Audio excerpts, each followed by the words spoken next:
Well Together podcast.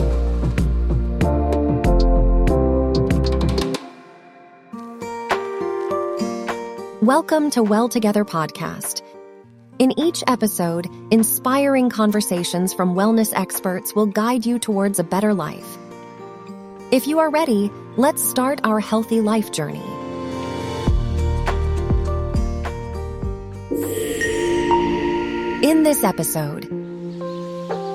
In this exciting episode, we have Michelle Schoenfeld, a well-being expert, engaging in a thought-provoking conversation with Meltem Budak, a developmental counselling psychologist from the UK. Their dialogue uncovers valuable tips on today's topic, how to discover your authentic self. Stay tuned for expert advice and transformative insights. Hello, I'm Michelle Schoenfeld, guest host of today's Well Together podcast, coming to you from the TheLifeCo Holistic Wellbeing Center in Bodrum, Turkey. I am thrilled for this topic. It's actually one of my favorite things because I'm telling you, it is the key to happiness, balance, and alignment. And that is how to find your authentic self. Right? Let's face it, everyone. We want to live in our authentic self. It brings us joy and happiness. So to discuss this in more detail, we brought in expert Dr. Meltem Budak, counseling psychologist and associate professor from the UK. Welcome to the Well Together podcast. Thank you very much. I'm thrilled to be here too. Wonderful. So I wish you all could see her. She just lights up this room. Her face is glowing, her eyes are sparkling. But I guess why not, right? To talk about your authentic self. So explain to us a little bit, what is authenticity? Authenticity is actually being the author of your life. It's that's the key thing. And then being present and knowing yourself, owning yourself and being yourself. Obviously, these are very difficult parts to work on, but really, do you know who you are? And are you willing to share that with others? So if there's a congruence with your behavior and your feelings and emotional state, so you are true to yourself. So you align with the truth when you're authentic. Now, I know it's a term that is kind of thrown around a lot. Be your authentic self, right? Living your truth. But it's easier said than done sometimes. Mm-hmm. How would somebody go about realizing what is authentic to them anyway? Like, what does that mean to them? How do they find their authentic self? The key is connecting with yourself and starting from yourself. Your emotions, your sensations, your five senses, how you're aware of them. And the most important part is, can you recognize your emotions? Can you able to tell what state you are in? And that state, then are you willing to express that state to the others? So if something you don't want to do, you're not willing to do, but you pretend it's okay, so you're not authentic. So there is a difference between what you feel and what you show. You need to be able to find out what the feelings and emotion, the emotional state you're in. So if you know that emotional state, if you're in line with that emotional state, instead of ignoring it, putting it away, using the avoidance strategies not to look at your emotions or please others, there you go. There's a big discrepancy starts from you and then your behavior and your state of actually feeling. So authenticity is a connection with your emotional state. And that's the key. The point starts there. I like that. And it's so hard because I think when you said being authentic and like how to tap into your emotions, and I think it's probably very different for men and women, right? How we're conditioned from childhood to behave a certain way, or how the media and our culture deems how we express our emotion. We want to be the best, son or daughter, the best husband or wife, the best mother, father, the best employee. We want our parents proud. We want our teachers. We want to, be quiet and not heard. And so it's really kind of hard, I think, to maybe find some people might not even know what is authentic to them because they have all these outside pressures of behavior. Yeah. So for somebody who just was like, okay, yeah, I like that idea. Let me be in connection with my emotion. But maybe they're not even really sure. How do they recognize what feels authentic? Exactly. I'm guessing it has something to do with feeling good, right? When you're authentic, you feel better. Yeah. You touched upon so many things there, the holistic needs. There's my biology, psychology, there's the social needs, and there's the spirituality.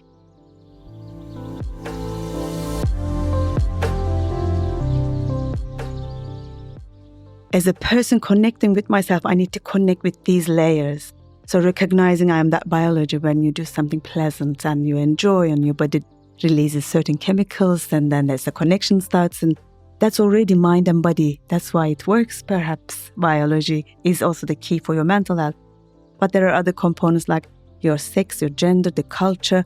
The expectation will be different from the self, how they should be connected. Is it the harmony required or is it the autonomy is requested? So different givens. So within those pressures, authenticity, within those givens, you still say, okay, I looked at myself, my temperament-wise, I have givens. My attachment told me, my attachment experience, I learned not to express my emotions. So I have already inbuilt strategies. Some of them maladaptive, kind of working, made me survive. Some of them need to improve. So your attachment experience, caregiving, have a look at what kind of childhood is there. Where you loved and cared, and then could you go to your parents, your caregivers for help? Can you seek help? Do you view the world positive and yourself positive?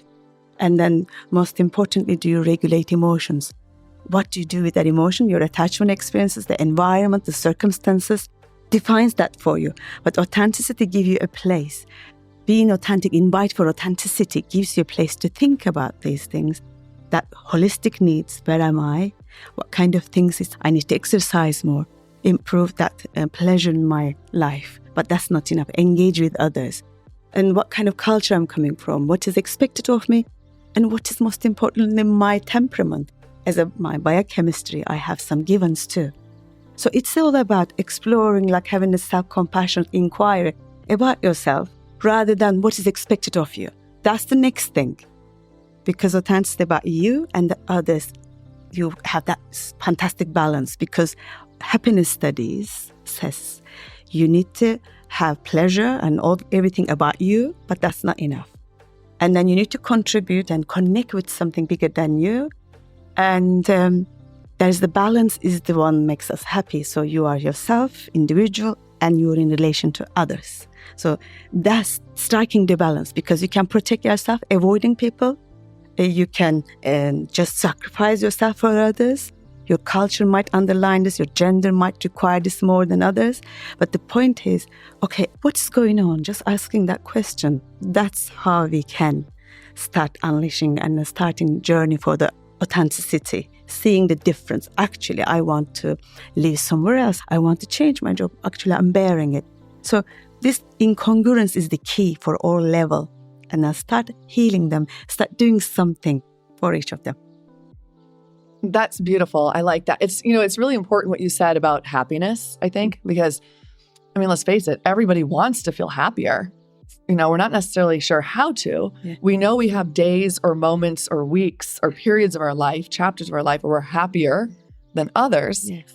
And I think if we really analyze that, we notice that when we are the happiest, when we are feeling the best, we are being our authentic self. Yeah. Exactly. Beautiful, because the toxic positivity, you need to be all the time happy, strive for happiness, pursue for happiness, is kind of misleading us in a way, because actually authenticity gives you the happiness. Exactly. Because when you're authentic, you're able to regulate negative emotions and be able to soothe yourself, seek help, because you acknowledge and recognize the state you're in. Therefore, and you have the ability and permission for yourself to go and seek help or do something instead of avoiding that emotion, because you acknowledge it. Positive emotions are easy. We love them anyway. But also there is sorrow, there's unfairness, unjust in the world.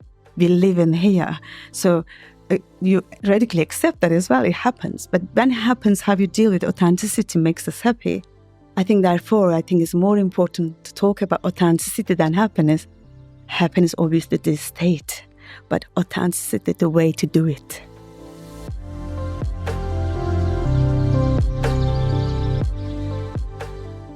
Yeah, she was saying authenticity is the way to do it. I love that. Authenticity is the way to do it. Amen. Because, I think we're all, not all, but most of us, especially listening to a podcast, you're on social media usually. Social media can be a challenge because even for, I'm a well-being specialist myself, you're a psychologist, but we're human. And so you're bombarded 24-hour media cycle.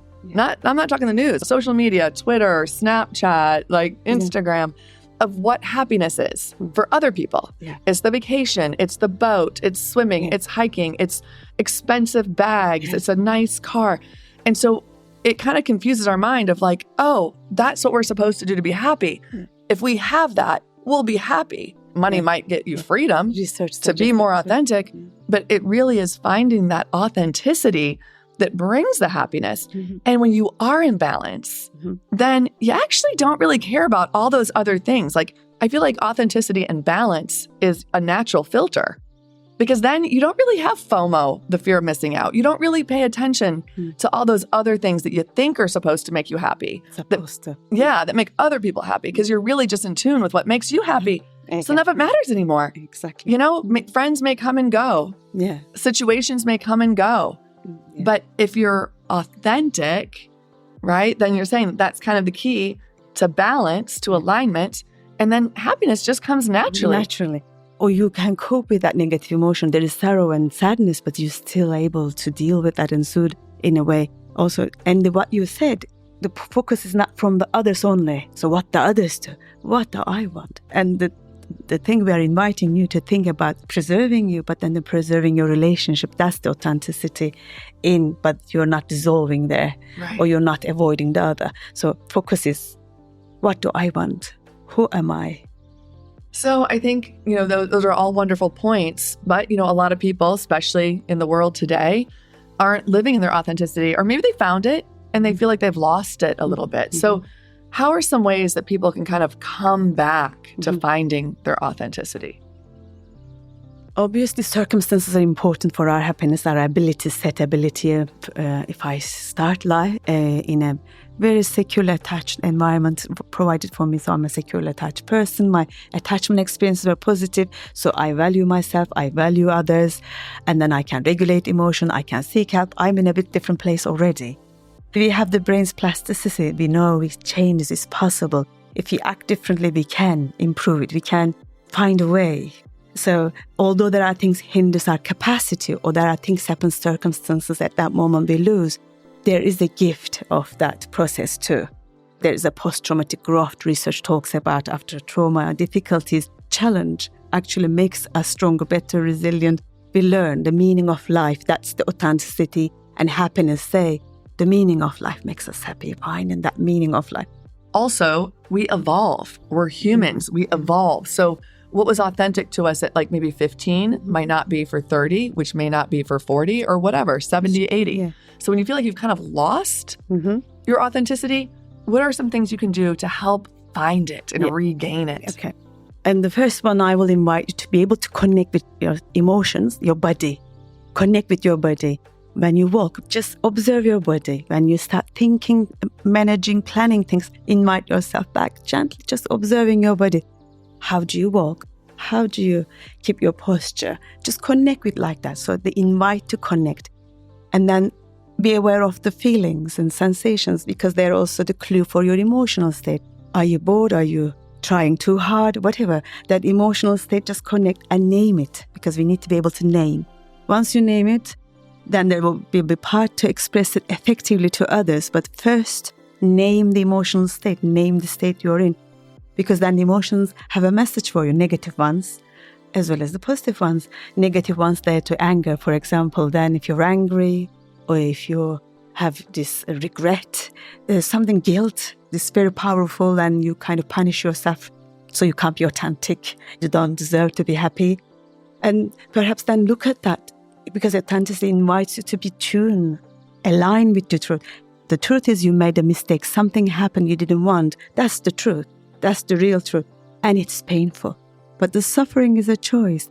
So that place for us really, this kind of communication, what is going on, that self-compassionate inquiry, you're bad, you shouldn't feel like that, I must feel happy. No, understand, name it, and then allow that to come out. And then listen the message. The guilt says something. Don't do that again. Yes. Or say sorry, and that's it.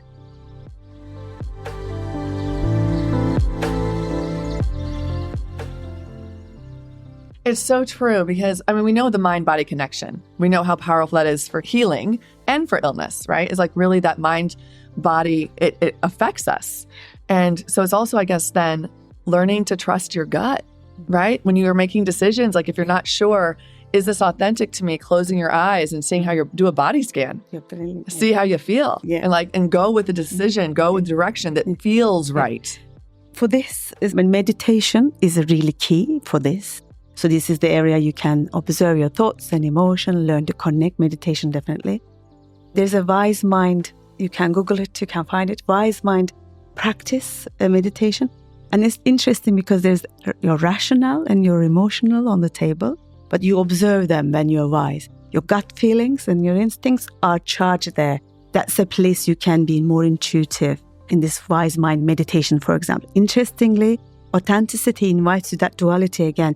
Yourself and others. There's that dilemma. And if you manage to be in the middle, that's where the enlightenment, that's where the wisdom, that's where the connection is. Yeah, connecting with yourself, realizing the thoughts and emotion process, because that's linked to how you act. Behind that behavior, there is an orchestrated thoughts and emotion. So meditation, spending time with yourself, journaling, making notes, learn the techniques to regulate emotions effectively, soothe yourself effectively, and also engage with others. Remember, authenticity is not just about you. You contribute something, you help someone, you become the part of that important cause you're after. So we are healing when we are helping the other person. Our brain is designed to connect. Attachment is proof of it. Mirror neurons, proof of it. We're designed to connect. And then there's a research, if you are given money and then if you put that in your pocket, the oxytocin level you release, and then when you give it to someone, the oxytocin release is much more. So we're designed to connect, heal that way, but don't sacrifice and just not solitary on your own. So it needs to be that balance. I really love what you said as well about meditating and journaling and connecting with others, because even if we're solitary, even if you feel like you're an introvert versus an extrovert, we are pack animals at the end of the day. We like that connection. Everyone has a different way of connecting to themselves and others. Yeah. And sometimes through journaling or meditating, you'll get a message that you weren't really aware of. It's such a great way for your subconscious self to speak to you, to help you maybe notice something that you didn't notice, to come into more of your authentic self. Something else you said that I really liked as well was that we can't control what other people do to us. We can't control the things that come into our life, but we can affect how we react to it. We can affect the emotion we choose to have. We choose. Anger, sadness, frustration, guilt. Those are all fine. Those are all normal. But let it flow through you. Yeah. Have it, acknowledge it, and let it flow through. And you can choose to not react to it. You can choose. Yeah. Very good point, because when you're on autopilot, you're not authentic. You do things automatic. You learn it in childhood. This is the way you're regulating emotions. This is the way you're interacting with others or existing in relationships. So you are doing something on autopilot. Mindfulness talks about a lot about not being autopilot is the way, because we need to choose. We need to see what we are, rather than we are engaging without thinking about it. Or this is not our choice. There's no authenticity there when that happens. I know we're running out of time here. This has been such a wonderful, wonderful show. I will say, if you are interested in this topic in more detail, Dr. Meltem has a wonderful digital program on the Well Together platform. So there will be a link in the show notes for this podcast episode on how you can go to the Well Together platform and watch her video program. It's really dynamic. Okay, well, do you have any parting thoughts with us today? Any just quick little tips or tools that somebody can do right now to just start living a little bit more in their authentic self? Okay. How about drinking your water with your 5 senses today, or making your cup of tea with your 5 senses? Descartes, I believe, says, I think, therefore I am. But I think it is, and I think agreed also, I believe that I feel, therefore I am. We can only exist, understand our existence. We need to start understand I exist, I'm sitting here, I'm here. Not yesterday, not in the future, but here. We can only do that 5 senses. So connect with your 5 senses. Walk mindfully. Walk here with your 5 senses. Listen, look, But just do that only, not plan, not think, just invite that exploring something with 5 senses. So like smell, see, taste, feel. Okay, I love all that. So I feel, therefore I am. Is that what you said? That I feel, therefore I am. I feel, therefore I am. I love that. Authenticity very much linked to the emotion and feeling. And isn't that fantastic? So, but again, it's not just the preferring the thinking over emotion, all of them, because what is an emotion? Part of a thought, the chemical part of the thought. No. So it is all together, obviously, but feeling is the important part. Well, this has been wonderful. Thank you, Dr. Meltem, for joining us here today on the Well Together podcast. You've been delightful. Thank you very much for inviting me here. It was a lovely chat. Thank you very much. And thank you, everyone, for listening to today's episode. I am your host, Michelle Schoenfeld. And until next time, be well. Well Together podcast.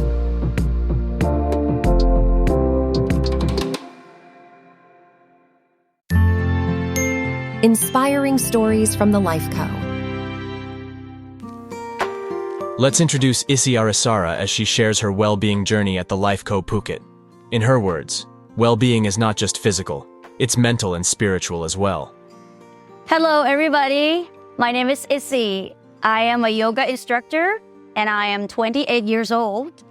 I would say that this place has to be one of the most memorable experiences that I've ever had in my life.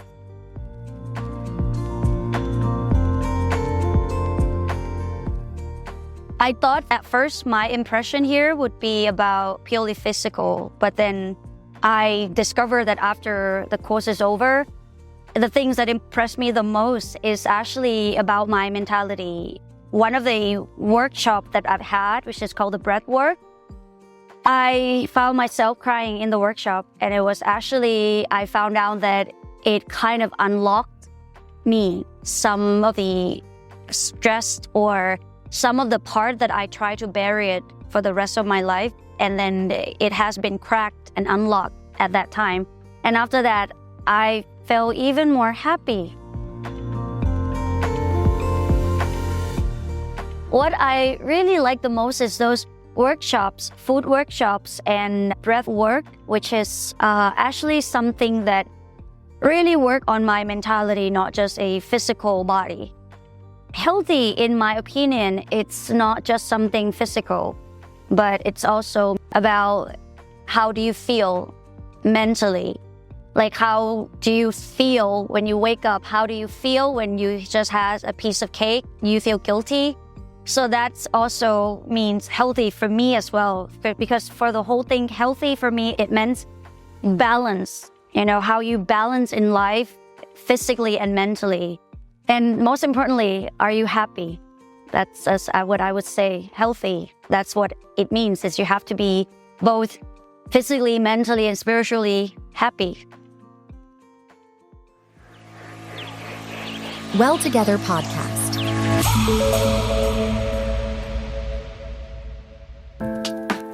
Start a special journey to a healthier you at TheLifeCo Phuket. Located on the stunning island of Thailand, TheLifeCo Phuket is a haven to improve your overall quality of life with a holistic wellness approach to body, mind, and soul.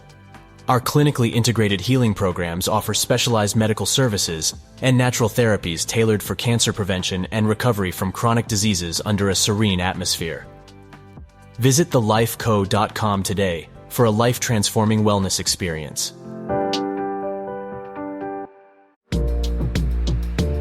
Next episode of the Well Together podcast. Wellness and menopause, optimizing women's health and vitality. Thank you for listening Well Together podcast.